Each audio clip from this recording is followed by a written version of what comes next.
Okay, welcome everybody to Schools Forum, and thank you for attending. Before we work through the agenda, I'd just like to welcome Simon, our new clerk. He's an experienced pilot, but his first solo flight, so welcome Simon. Thank you. Have we any apologies, please? Yes, Chair. We have had apologies from, sorry, bear with me 2 seconds. Nadine Key, Kate Cook, Carolyn Trowbridge, Kirsty Rogers, and Kim Ellis, Helen Barron, Claire Shaw. We've had Philip Siddle, but he sent Tim Hopkins as a substitute, and Karen Dobson, who has sent Leslie Murray, or Morey, apologies for the pronunciation there, as a substitute. Okay, thank you, Simon. Item 2, have we got any declarations of interest? Are there any hands up, Tim? Yes, so there's Tim Hopkins has got his hand up. Tim? Yeah, so it's just to note that agenda item 9, I am the vice chair of a multi-academy trust board that has received pre and post operating revenue. It's just to note that I do have that interest, but I know there's no action to vote or anything, but just to be clear with everyone.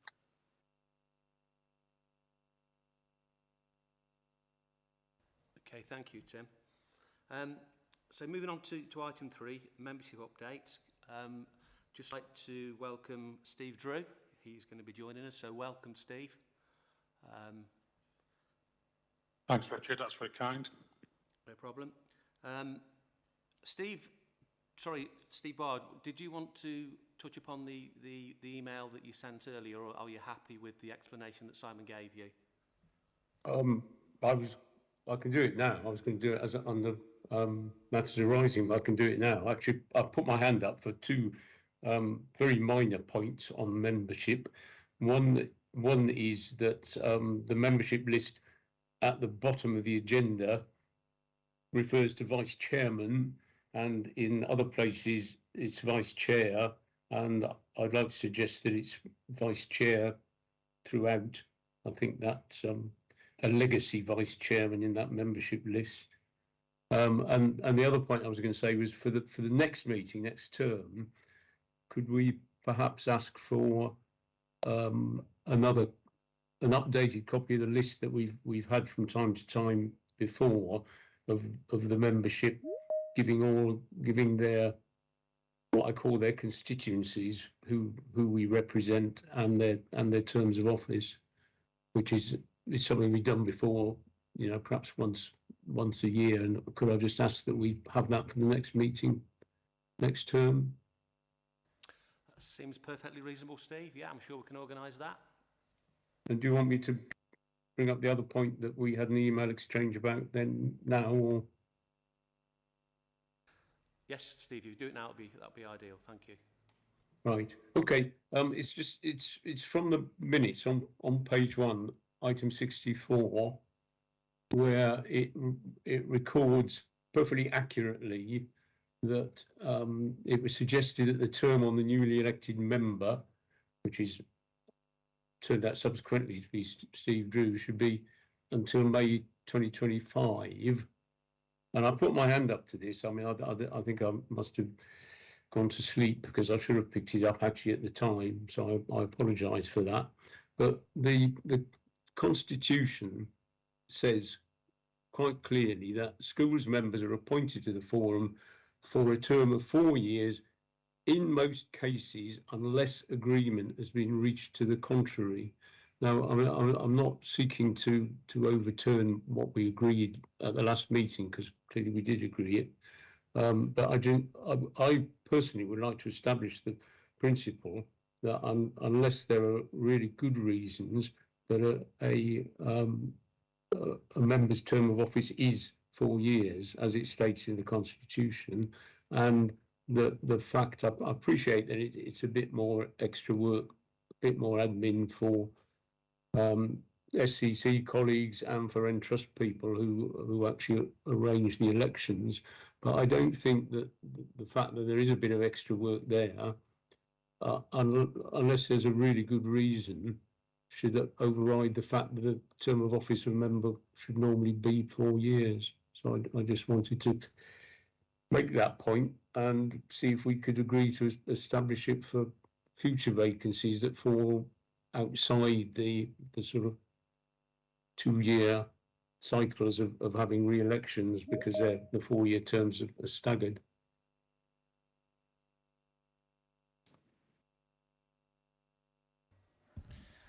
Thanks, Steve. You're right in the sense of the Constitution does say the 4 years unless it's agreed, and you're right to say that we agreed at the March meeting and it was agreed by Schools Forum. So you're right. I guess the question is whether that is a reason where an election falls outside the 2 years, every 2 years, is the question you're asking, isn't it? And for me, I suppose, again, it's seeking the views of colleagues on forum, whether that does constitute an exceptional reason, or whether we should be, when a member resigns, it's 4 years from the member appointment, rather than necessarily going to the every 2 years for half of forum or not. I mean, I think, sorry, just one final point. I think we're used to a situation on governing bodies where if a vacancy occurs, you have an election or appointment and the person serves the term. Yeah, we know that. But anyway, I'll shut up now and see what other people think. Yeah. No, just in response to that, Steve. Yeah, and similarly though, governing bodies don't have that 2-year cycle, do they? That basically everybody's appointment will be up at different times throughout a year for a governing body. But again, happy to seek people's views around that particular process. Okay, thank you, Steve. Have we got any views from the floor on what Steve has pointed out? I do apologise, I have to keep having to look at Tim because I can't see the screen for any hands up, so I'm not being rude and showing the side of my head. No hands. Okay, no comment. So, resolution-wise, Steve, are you happy that we continue the way that we do? But obviously, the next time this happens, we make sure we adhere to the Constitution. Yeah, I mean, yes. I mean, I think, yes, as long as if it isn't going to be for 4 years, then I think it should be sort of highlighted and discussed. I mean, it might be if it's only a matter of a term or something that we do, but I think it should be, I think we should say adhere to the Constitution unless we've actually discussed it and highlighted the reasons for not doing so. Yep. And Steve, just for the sake of clarity, we did follow that process. It was an item that was discussed at the meeting in March, wasn't it? Yeah, I mean, I did say that. I said that at the beginning. I don't think it was discussed. It was agreed. It was suggested and it was agreed. Yeah. And I've said I should have picked it up at the time. Yeah, no. I'm happy with that. I was just that clarity around that we followed the Constitution in that sense. The point about it's whether the reason for the shorter term is one that's exceptional or not. Okay, are you happy to move on, Steve?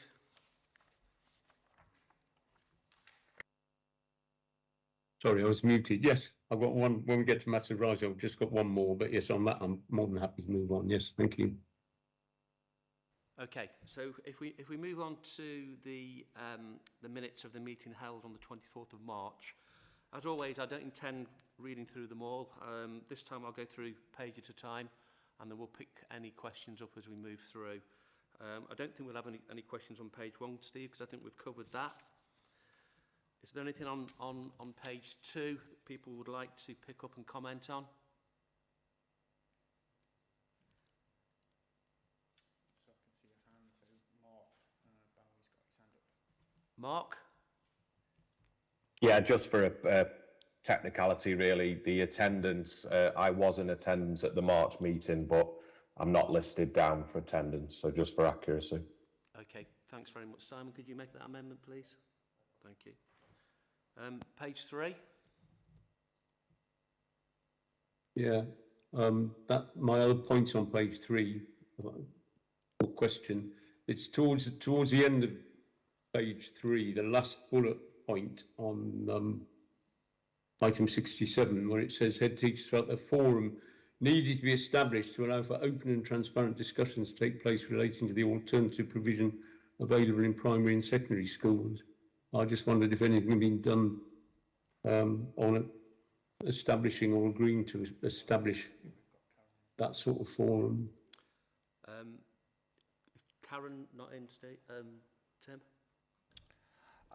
I would just have to pick it up with Carolyn Knight, Steve, who's the commissioner of that, so we can provide a response to that after the meeting, if that's okay. Okay, thank you. I just wondered whether Julie Rudge might have an angle on that, because I know Julie was the spokesman. Julie, are you with us, or? No, we're not doing very well, are we? Okay, well we'll leave that on. We'll put an action in around following that up, please, Simon. And then we've got Vicky.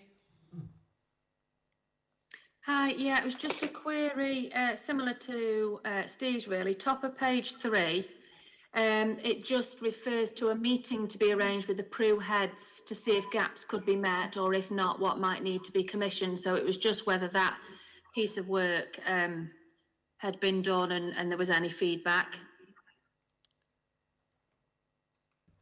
Similarly, Vicky, I'll have to pick it up with Carolyn and then provide a response, if that's okay. Okay, thank you. Okay, thank you, Vicky. Moving on to page 4.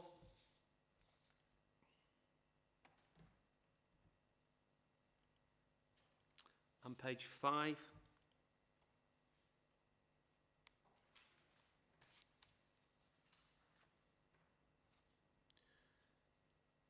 Page 6.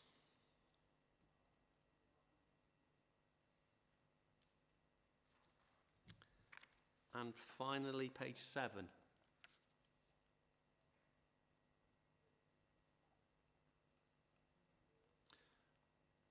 Any further comments on the minutes, please? Okay, so can I take that they're an accurate representation of the minutes? Does everybody agree? Perfect. Okay, thank you, Simon. Moving on to item 5, matters arising. Has anybody got any matters arising from the minutes from the 24th? Crikey, we're sailing through this. Item 6, decisions made by the chairman under delegated powers. There was no decisions made by me, Simon. Which moves us on to item 7, the update on the Staffordshire scheme for financing of schools. Alison, over to you, please.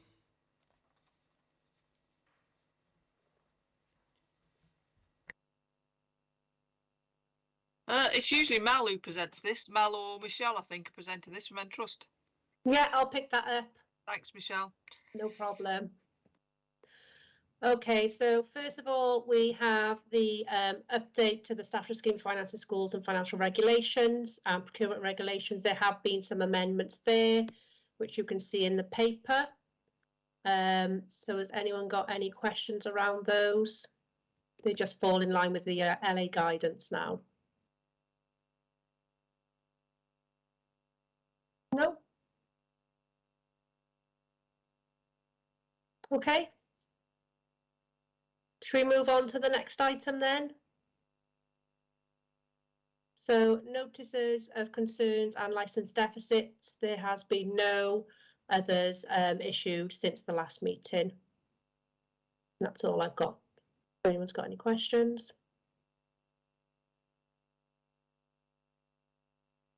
Steve, I think your hand is up. Yeah, sorry, I didn't realise when you said moving on to the next one, we're going on to the actual next item. I mean, do we not need to formally approve those changes to the scheme for financing schools and the financial regs? What I was actually going to say was, I'm sure this will happen, but it has slipped through the net occasionally in the past that once they have been formally approved, can you make sure that the updated documents go onto the Staffordshire Learning Net, because it, as I say, it has happened in the past that's through the net, and the outdated one has still been available to schools on SLN rather than the current one. Thank you. Okay, Steve, we'll come back to you in a second. Alison, I think your hand is up. Yeah, I was just going to say, yeah, they. I think Steve's right. Yeah, that'll sit with me to get them on the SLN once they've been approved. So I think in the forum guidance it does say that we should say yay or nay to these, although they are statutory guidance. So I don't quite know where the logic is with it being statutory guidance if you don't approve them, but. You know, it does have to be noted that they've been approved at the meeting. Okay, so we'll do this back to front because we're virtually. If you disapprove of them, put your hand up, please.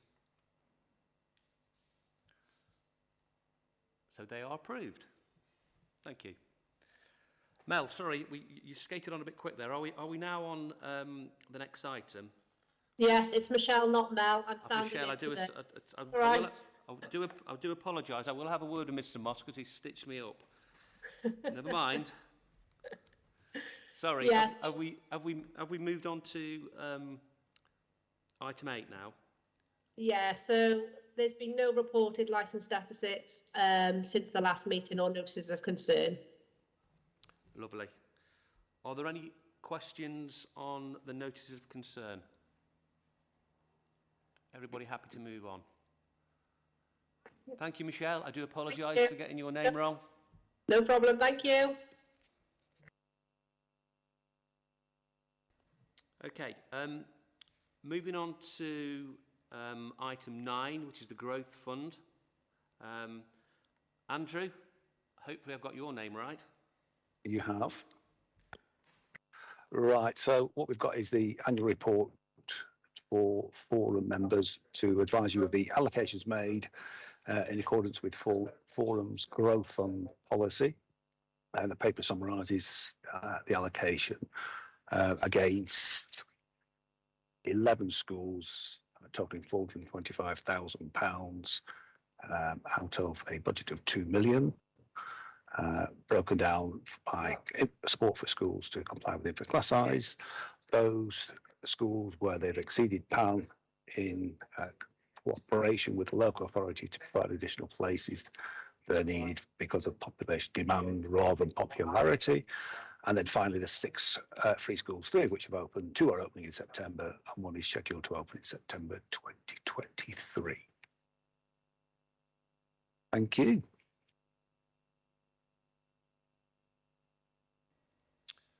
Any questions for Andrew?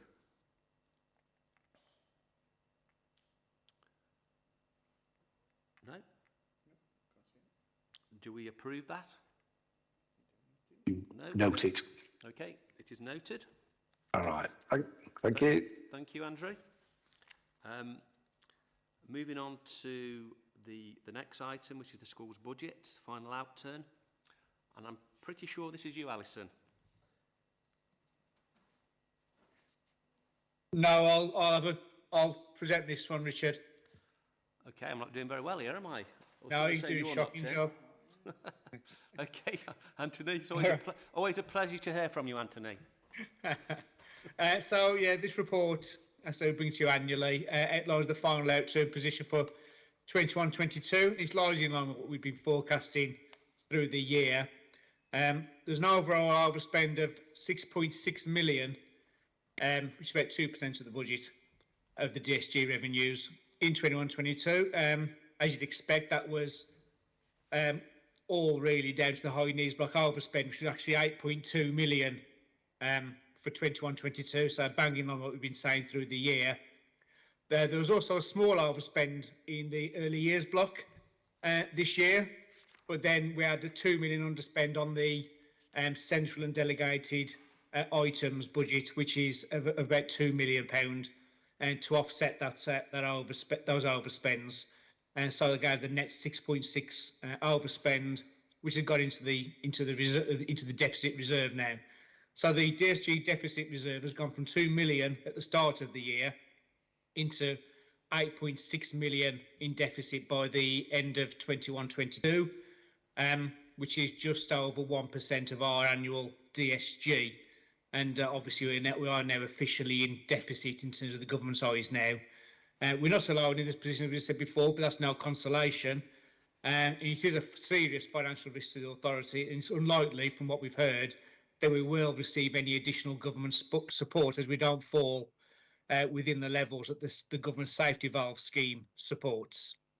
Tim and the team are currently starting to work up the deficit management plan, as we are now required to have one formally, and we'll be bringing that forward in due course, and certainly in time for the next forum report, given the fact that we may be or likely to be asking for the 0.5% funding switch as usual as well. Just to note towards the end of the report as well, the school reserves at the end of 21-22 were 24.3 million.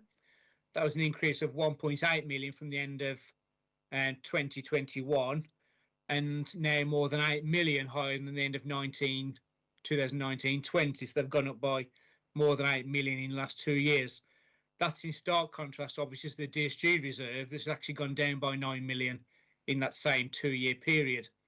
There are some schools that are still in licensed deficit. There's 12 schools with a deficit position with a combined value of 1.5 million, and we continue to work with those authorities, those schools, to manage the situation.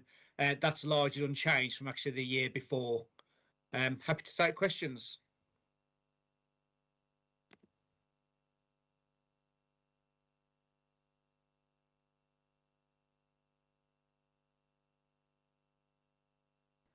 Okay, Vicky, you're on first. Yeah, I was just going to ask on page 20 about point 7. It just relates to the maintained schools reserves. Yes. Just a bit staggering, really. Now, I know that those schools will have plans of what they're saving that money for, because we do if we've got money in reserves. But the fact that that's increased from 1.8 million to 24.3 million. It's gone up by 1.8 million. Right. Okay. Million. Sorry, Anthony. My mistake. I was thinking, good grief. Okay, so it's gone up by 1.8 million and is now 24.3 million. Yeah, there were 22.5, yeah. Okay, is that in connection to the fact that there hasn't been any clawback or anything for so long, and does that... I think they're going up a little bit because of COVID monies that were quite still sitting in school balance as well. I've had over that because they went up 6 million or 6.5 million the year before. That's why it's gone up by 8 over 2 years. And I think there's been some certain COVID revenues that have been washed into the school balance that are still being retained at the moment as well. So I don't think it's... I think it's really business as usual. I wouldn't say that rise, to be fair. I would also add, though, that whilst the reserve has gone up, also please remember that that's on a reducing number of maintained schools as well, because with academisation, there's fewer maintained with us in that pot as well. So you would expect, as schools move across to academy, and to be fair, there haven't been many in the last couple of years because of COVID, which is on a reducing size of our estate, so to speak. Yeah. Okay. Thank you. Okay. Thank you, Vicky. Steve. Yeah, I'm just picking up on that. Anthony's made the point that I don't think it's fair to compare because of the situation with COVID. I think it's fair to make direct comparisons at the moment. And the other point, at the risk of repeating myself, because I've said it so many times in the past, is that I know the authority has to report the way it reports, because it's statutory and it's consistent financial reporting, but those balances do not actually reflect what schools have got in reserves in real terms. And there are all sorts of reasons for that, which I won't take people's time by repeating now, but people will know that what actually gets rolled forward at the end of the financial year is very often not a reserve in real terms, apart from the other point that Vicky made, that it's very often, because schools are encouraged to plan for 3 years or 5 years, it's actually earmarked. So that's that little rant over.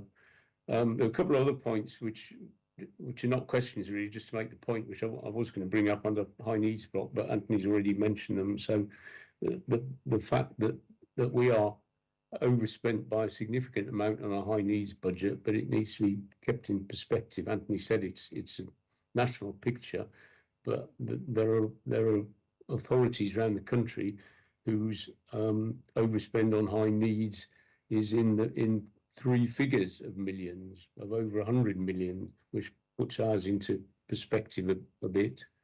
Anthony mentioned the safety valve programme, which we don't qualify for, I believe, because we're not in a deficit enough.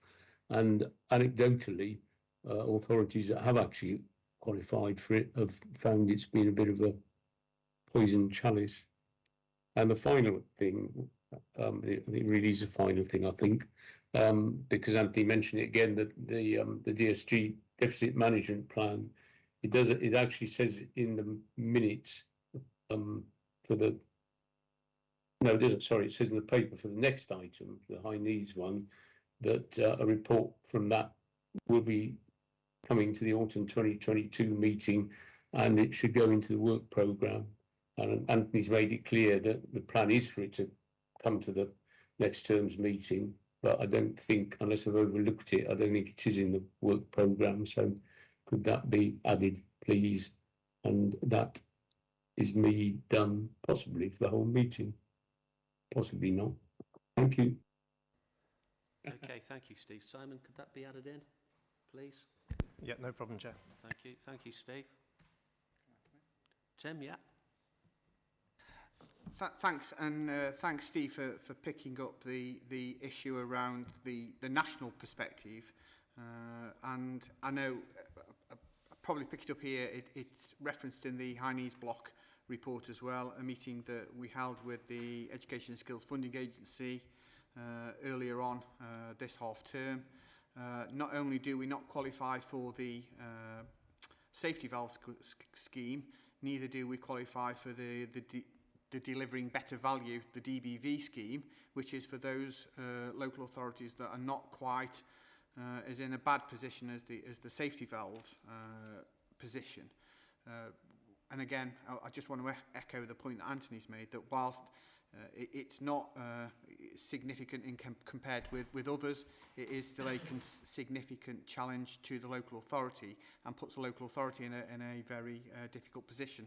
So we just need to hold that in mind as well. Okay. Anthony, can I ask a very naive question, please? What are the thresholds for the safety valve, and what are the thresholds for the delivering better value?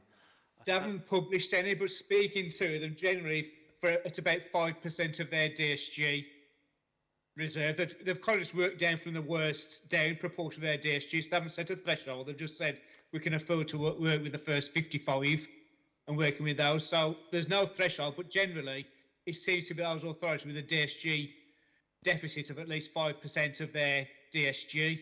Well, we're at about just over 1%. So if 9 million that we're over in deficit by now is about 1%, we'd have to be at about 30 to 40 million in deficit to be at the levels that they're working with. And as Steve just said, there are some authorities now with the deficit in the 3 figures of millions now.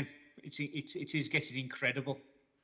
So is it more done on like a league table than Anthony? Right? Effectively, yeah. And whilst I think 3/4 of authorities now in deficit, just like we are, but they're working with the worst 55 right now, who are at 5% of their DSG balance. They won't necessarily have a negative reserve as high as ours. It will depend how they go in the first place. So they're doing it in a percentage terms where it's 5% of their DSG or above in broad terms. So we are quite a way off that level yet. But when we're racking up 6 million a year plus annual overspend, that 9 is going to go to 15, going to go to 20, going to go to 25. And it's an incredible blinkered stance the government are taking right now, not to be giving the extra support we need in this, because it's becoming a national crisis. And you can see the headlines in the press all over the place. I mean, we'll be having a conversation with our auditors talking about how that. Well, some authorities will be talking about to prove they're a going concern, because we've got to hold other reserves to underwrite this negative deficit reserve, and it's growing at such a pace.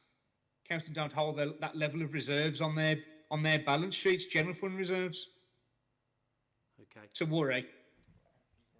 So, sorry, last question, Anthony. So, in terms of that process, then, do the SFA then wipe the deficit, or do they just work towards a recovery plan, or is it a bit of both? With those authorities they're working on? Yes. I think they're putting money towards their deficits, but only if they can balance their in-year books as well. And that's where the stumbling blocks are, because it's not just throwing the cash at clearing the deficit and they're still carrying over spending. It sounds, I actually had a meeting with Arnie this week, it sounds like actually if they don't make the cuts to the in-year spending necessary and start living within the means, they don't get the money the government are promising anyway.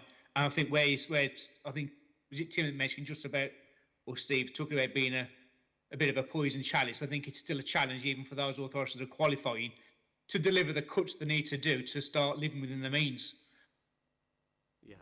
Okay. Thank you, Anthony. Emily? Sorry, I've taken my hand down. Anthony actually addressed what I was going to ask. So my questions, yeah, it's already been answered. Thank you. Okay, thank you. Jane? Hi, I was just wondering who's going to be part of the deficit management plan group and setting that up? Yeah, Tim, could you come in, please? So in terms of the discussions, Jane, it's the local authority's responsibility for the deficit management plan. So we're working on that currently. As indicated in the report, we will bring it to the schools forum. Our intention is to share that with the working group prior to the autumn term school forum. But we did, when we met with the ESFA, have that conversation and it was very clear it's the local authority's deficit management plan. And is part of that looking at proportions of spend in terms of sectors that goes to and ambitions to bring those into a particular percentage? Yeah, so in terms of the mitigations around that, again, it's looking at all of the work that we've already spoken about previously in terms of those youngsters that are placed in the independent sector, and that's one of the significant challenges that will be addressed by it. I saw something in the school bag about, there's a consultation out at the moment about looking at additional types of provision and resource bases and etc. And just in terms of timescale for that, because obviously that is a big factor in where we are in terms of pressure on school places. What kind of timescale are we putting to this consultation currently, but for any change for next September, we'd have to have things in place really by the autumn term? Yep, so again, I can see Halit's on the call. As part of that process, there's a review of the specialist provision in terms of timescales. But again, you're right, Jane, in terms of putting it into place, that we need to ensure that we've got that review undertaken as well, so that we're understanding the particular needs right the way across the system to then know what provision we need and where we need that provision. So it's not necessarily going to be for the academic year. Okay, sorry, and final question. We've talked previously at this meeting about reviewing how the SEND hubs are working currently. Have we got a timescale for reviewing that and feedback on that? So in terms of the discussions, we've had the discussion with colleagues who are leading on it, and as I understand it, that's currently taking place, and so we'll bring a report back when that's happened. Okay, great, thank you. Thank you, Jane. Is anybody else with any other questions before we move on to the high needs block? No? Okay, Anthony, I think it's you again. Your cup throws over. Okay, moving on then to the the regular high needs block update we receive. As we all say, this is a regular report that you get outlining the latest forecast on the high needs block, and giving the ongoing pressures in this area. I won't go through the paper in full, it's quite a long paper, but I presume everyone has a chance to read it ahead of the meeting. But to summarise, the paper outlines the forecast overspend for high for 22-23 is currently 6 million, slightly less than last year. But I would say it's early days yet. The forecast now has really been done based on the end of May numbers, and there's a lot of changes yet to come forward for this year, including the new academic year starting. But right now, I'd say we're probably about 6 million over this year. That's obviously despite the increased government funding. It's only allowed us to really keep pace with and maybe slightly reduce the deficit from last year. Would you explain this is a national concern, and the negative, and the government have recognised the problem, I would say, and realised that where we are and put steps in place. I'm not keen personally on the lottery that it's become, because it's not a very fair system across the board. That should be helping all authority to a degree. But they have recognised the negative impact this is having on local government across the country. Importantly, the paper also goes on to show the decline in the DSG reserve, which is, as I said, is now 8.6 million. And I'll go overdrawn by at least another, if 6 million, it'll go up further overdrawn next year. Although we do already have the agreement to put the surplus growth fund in, which will probably be $1.5 million, say. So I can see the deficit reserve increasing by about 5 million by the end of this year to maybe about 12-13 million. As previously said, significant financial risk to the authority, and the transformation we put in place around the hub model, we hope will impact in the long term, but it will take time. It's essential, therefore, that we take action now to reduce spend or cut, or as far as possible, limit as far as possible the extent of the growing deficit until such time the transformation can impact. It's important to recognize this is to protect not only the support provided to our existing cohort of children receiving support, but it's also to future-proof and ensure a fair support available to children in the future system coming in. Because if we have to start cutting off things, essentially, it is unfair on future generations that this is a deficit that could impact for a long time. So we need to act now. We are currently working up a deficit recovery plan, and as I said, we will be sharing in due course in the autumn. Just a couple of things to mention as well. Towards the back end of the report, the Education Banding Toolkit went live 14th of March, and from that date has now been used for all new EHCPs following a needs assessment, and all amended EHCPs where there's been a significant change in the needs identified. It is still in its infancy, and very few have actually worked through the system yet. As I said, this is only really as at the end of May, but we do continue to work with our delivery partner, Imosphere, to understand the impact of the change, and it was satisfying that our approach in the education banding tool is consistent with the direction of travel set out in the Green Paper SEND review, right support, right place, right time, released in March. So that is a positive. Also, as Appendix 2 to the report, we've brought in as well the contract management update of the independent and non-maintained placements. So again, there's quite a lot of detail in there about the change, but key points are there's 383 placements agreed with independent schools for the period of that report available, obviously 2021 academic year, because we haven't got the 21-22 academic year yet, naturally. The number of children and young people requiring an IPA has risen from 464 to 524 in that period. And also importantly, to recognise the full value, given the length of the IPA, of contracts entered into with the independent sector on those placements, was about £35 million, recognise the longer term impact of those decisions. Again, happy to take questions. Okay, thank you, Anthony. I'm just going to ask a couple of questions before I go to the floor. We sit in Schools Forum every meeting, and we look at the growing deficit, and we look at the issues around that. And quite clearly, we know we're trying to stop the hemorrhage of money out into the independent sector for the number of children that are going out there. And we also know that we're trying to, at the other end of the continuum, to try and encourage mainstream schools, or to train up mainstream schools to become more inclusive.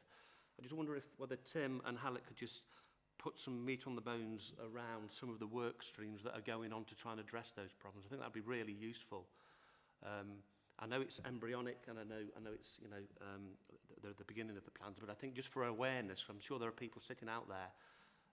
I'm quite privileged because I've got a bit of an inside view, but I'm sure there are a lot of people sitting out there who look at this Schools Forum in and Schools Forum out and think, well, what actually is going on? How are we addressing this? And how actually are we trying to keep children in county, if we can? If their needs are complex enough, they would quite clearly need to go out to the independent sector. And at the same time, what are we doing at the other end of the continuum in terms of trying to keep children in their mainstream schools and avoid being excluded? So sorry to put you on the spot, Alex and Tim, but I think it would be really useful if you just give us a broad brushstroke of some of the things that are going on, please. No problem at all, Tim. I'm happy to address the question if that's acceptable to you. From my perspective, it's a multifaceted issue, and it requires a multifaceted plan. So there are multiple things happening at the moment. So we've clearly got our response to the Ofsted Action Plan, which is going to be reviewing the strategy for special provision across the county. And by that, I mean provision within mainstream as well as secondary, as well as special provision, special schooling. And we're looking to drive forward on a fairly ambitious and evidence-based agenda that's going to increase the number of resource bases in mainstream schools. So by resource bases, I mean enhanced provision in mainstream schools, so that we don't have this very binary choice of mainstream or special. And that's clearly driving the capacity issues that we're experiencing in our special schools at the moment, leading to us having to place in the independent sector, which is clearly not our preference. We'd rather be investing in our maintained and local authority schools where we can. So there's that very optimistic and ambitious approach that we're going to be driving forward. That work's already started. It's due to complete in terms of its strategy recommendations for April 2023, which is part of the Ofsted requirement.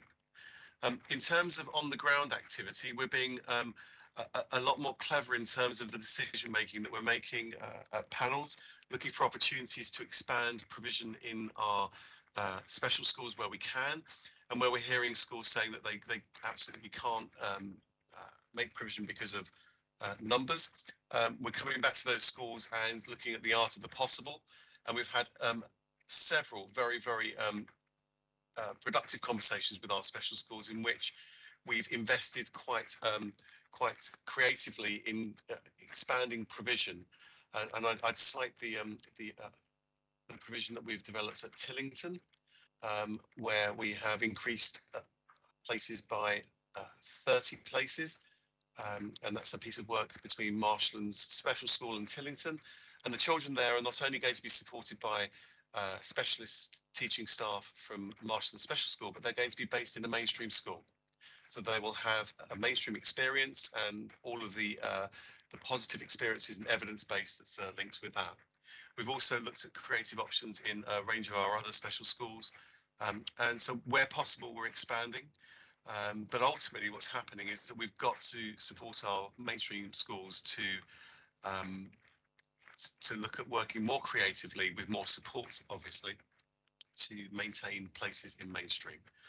And I know that the hubs and the localities are rolling out an inclusive schools programme, and that's been very well received. And there's clearly a lot of work we need to do around making sure that our educational psychologists have more capacity to support our schools to find solutions to those challenges that they experience on a day-to-day basis.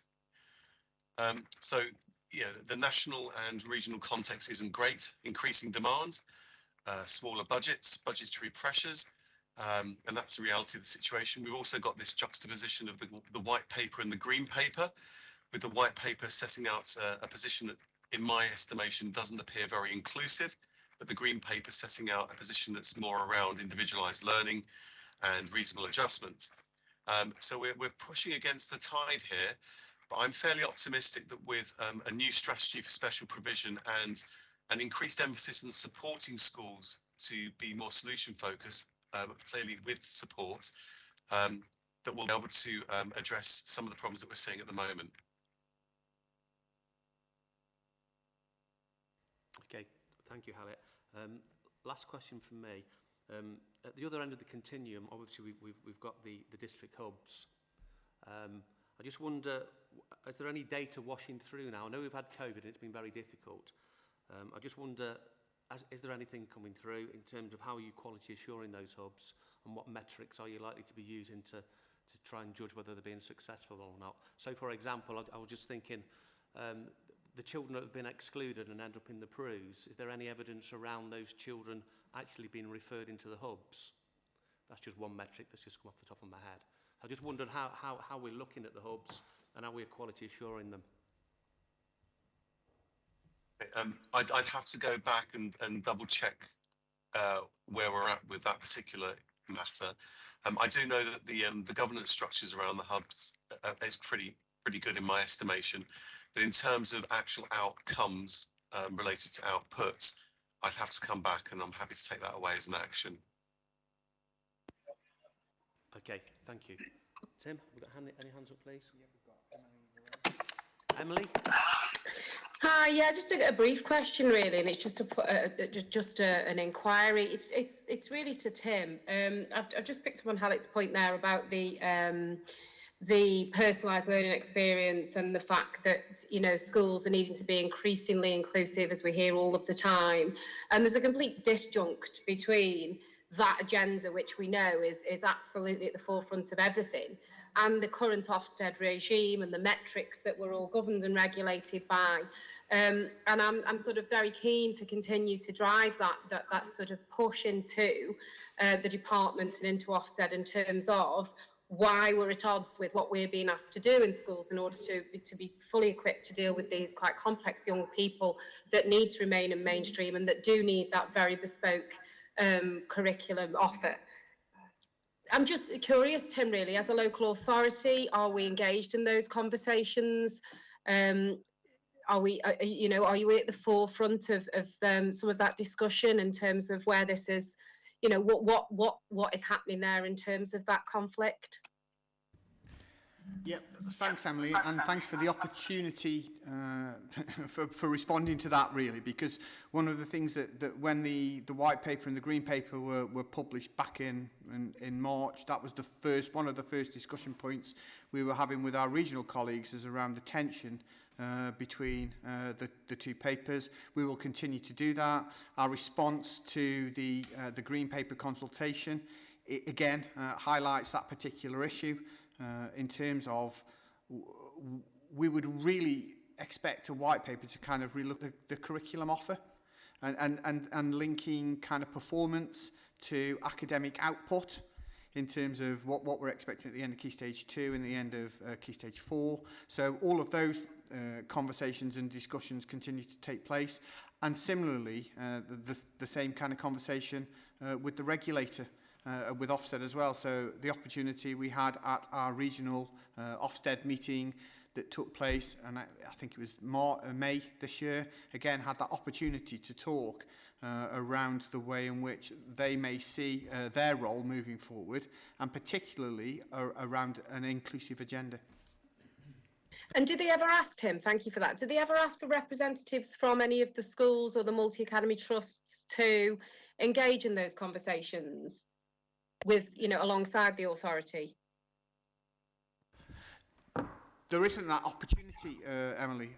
In terms of if we look at the department and the regional director, as is now, was formerly the Regional Schools Commissioner. Again, one of the conversations that we do share schools information, but again, they assure us that they're having those conversations and discussions with multi-academy trust chief execs. And so, you know, I would hope that those conversations are sharing the same message. Thanks, Tim. Vicky? Yeah, it was just to pick up really on, for example, the information. Well, just generally, seemed to be a lot more information in. I don't think we've previously known, for example, how many providers we were currently placing children with who were in that sector. The detail around the placements that had been agreed, how many in Staffordshire and other local authorities, and also seeing how many are funded by other local authorities. And then the information on page 25 in terms of what percentage of children are coming through now in terms of the education banding tool and what the category of need is. And I think from conversations at ISPB, there is a lot of this information. For example, the help desks and things would know what schools are ringing about in terms of what the difficulties are. It's trying to bring all of that through, and it was just good to see that there was more information around those kind of things this time, because we know it's an issue. And you know, Richard's question was going to be my second question really. What are we actually doing? What is going on as a piece of work? Because we know that we've got this issue. But for example, knowing that 79% of the early years children have got sensory or physical, and that's less than Key Stage 1 coming through, is that going to help us to direct the support around that need? It should, because that data is, there's a lot of data in existence, and I suppose the point is kind of how we're using it to be proactive rather than reactive. But yeah, just a comment really around how it was really useful to have that extra information to kind of add to the bigger picture really of the situation that we're aware of, and to hear about, you know, a bit more about the groundwork that's being done was really helpful. Tim? Mine probably is going to follow on, and it's thinking about early years in particular. I'm sitting here on, you know, with a week left of the term for schools left, and I don't think I've ever known as many preschool parents speaking to myself and colleagues across the county, where schools are already only offering shortened timetables for children with additional needs. And my concern is that following on with the data, that we're seeing an increase in children with quite complex needs who are being quite poorly funded in the early years, both in maintained schools and the PBI sector, who are then going to join Staffordshire schools and academy schools, etc. And it was good to hear that it seems there's a proactive nature being happening, but I can't think in my 12 years working within the county of as many children who parents already know that they aren't going to be able to attend full-time school in September, mainly around capacity for schools to support those children. And it was just to say that I don't mean to sound like a doomsayer, but that unfortunately it seems that this trend is really blossoming now, and I worry about that when you know, trying to be an inclusive sector to support working parents and children with quite complex needs, that they're then going into full-time education, but not full-time education at the same time. Thanks, Tim. Alec, can I just bring in you on that? Because I know you've been having conversations with some of my heads around early years. Is this an opportune time to perhaps talk through some of those things that might be in the melting pot? Or have I predicted too early? No, not at all. I mean, there's no doubt that we're beginning to see the fruits of COVID in terms of early development of children coming into particularly into reception. And I'm seeing Anthony nodding away there. And we had a conversation, I think, about a month ago, looking at the spend for early years and the dramatic increase that we saw in the last quarter. And when we bottomed that out, it was a legitimate spend because of the magnitude of need that was coming through. This is coupled with the fact that we've got shortages nationally of educational psychologists, and that leads to difficulties with earlier assessment. In an ideal world, we'd be assessing very complex preschoolers at least 18 months before they're entering the reception classes, so that we've got the HCPs in place, if that's appropriate, to aid school decision making for parents and also for schools to understand how to use the resources that are going to be coming to them to meet the needs of those children. I think there's a lot of work to be done around the early years. I think the way in which we've currently construed the area Senko model needs thinking about. I understand there's work to be done around that. For me, the area Senko model is the net that makes sure that we don't leave any preschoolers behind. But there is no doubt that that the impact of COVID in terms of a lack of socialisation and early opportunities is beginning to show.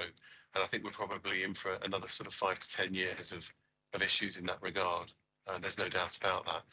And again, it fits into that whole issue I was talking about in terms of, the pressures against an inclusive model of practice, pushing very hard nationally, but also from a public health perspective as well. But it is being thought about. It is featured into the strategy for special provision as well. It is in scope. So we'll do whatever we can to address these issues. Okay, thank you, Hallett. Will Wilson.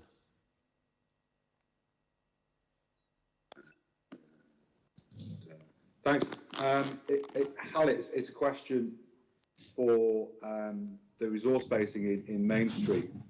Is the vision to have those resource bases targeted for specific areas, or is it about having a generic provision across each of those? So it's kind of like they replicate each other. The second question echoes kind of what Tim said in terms of there is an issue for me around identifying need in a timely way for schools to be able to meet need, and that is definitely out of kilter for me in terms of that time scale and the pressure now from Ofsted in relation to what is it like to be a SEND child in a school, and trying to respond to that effectively when you haven't got the resources behind it to meet the need effectively in time. And is there going to be a mechanism for schools to see the broad landscape as it evolves, so we understand where these resource bases are emerging?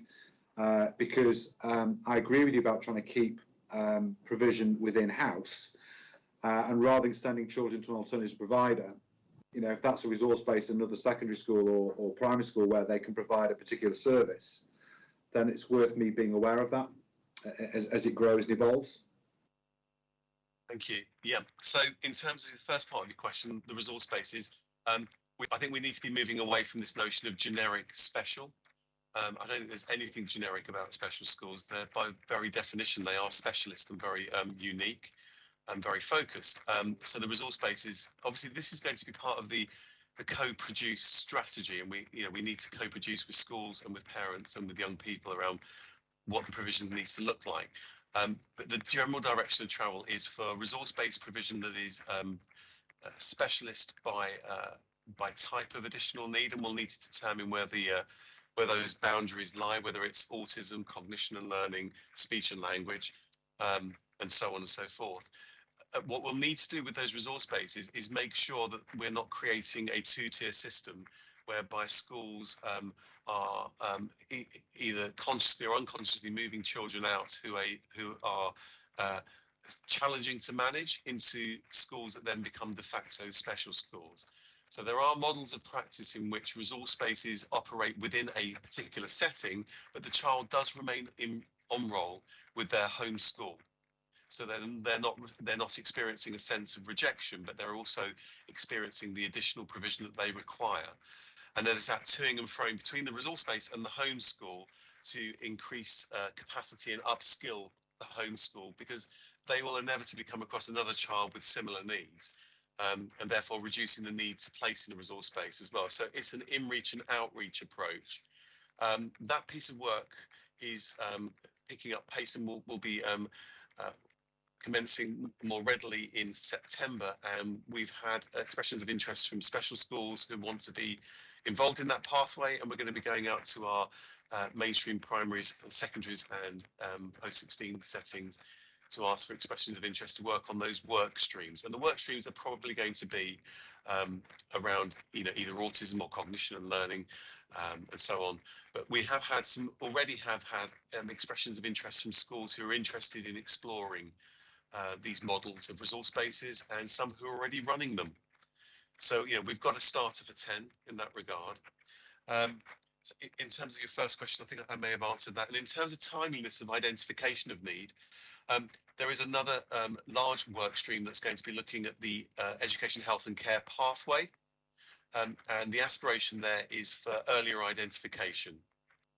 And so the identification occurring pre-statutory, before we've gone to an education, health and care assessment.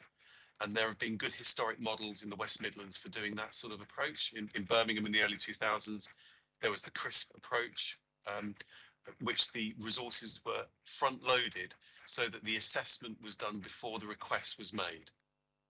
And it's a fairly simple model that I'm happy to talk about in another forum, but essentially that will give us a better chance at earlier identification and, more importantly, a more valid assessment of the young person's needs. And then that should lead to better quality education, health and care plan assessments, which in turn will lead to better and more valid funding arrangements through the EBT. So both of those points will hopefully will be addressed by the Ofsted Accelerated Progress Plan. Thanks. If I just throw in a final curveball, I mentioned this to Tim, and it's the transport costs. I agree absolutely about this dual rolling. They go to a resource base for some specific targeted intervention. They're coming back. It helps them stay mainstream. We find it's really prohibitive in terms of travel costs. And if we are going to have resource bases across the locality that we want to move children between to get that support, then travel costs at the moment, and maybe for the foreseeable future, a significant barrier for schools and budgets. Yep, absolutely. We're a big county, and I'm learning that, having come from Solihull, which is a very small place geographically. But I think we need to look at this in the context of the spend for the independent settings that we're currently commissioning. So this is about inward investment, isn't it? And we need to make sure those resource bases are in localities where there is need. And we need to look at where these resource bases are placed. I mean, clearly there are going to be additional costs here. And part of the work stream's remit is to model out what the provision looks like, how they're accessed, what the entry and exit criteria are going to be, and make sure that the resourcing mechanism is in place to enable that to happen. I mean, it's a huge and aspirational activity, but we're going to have to bite the bullet at some stage and do something differently, because the current model of practice, very binary, mainstream or special independent, is not a sustainable model. Thank you. Okay, thank you, Hallett. Is there anybody else with any questions around the high needs block? No? Okay, thank you. So we'll move on to the works programme. We've got one addition, Simon, haven't we, to add in there that Steve pointed out very early in the meeting. Is there anything in or on the works programme that people want to pick up on and make any comments? No? Okay. I think that declares the meeting closed. As I started the meeting, thank you for attending. I realise it's a really busy time of year, hence the number of apologies, and wish everybody a really happy summer. Make sure you guys, certainly heads, I don't mean officers of the local authority don't work, and I know you do, but certainly heads, you've bore a lot on your shoulders in the last 12 months. You make sure you get some downtime, switch your phones off for a few days and make sure you switch off. Have a good summer, and we'll meet up face to face in the next autumn October meeting. Thank you.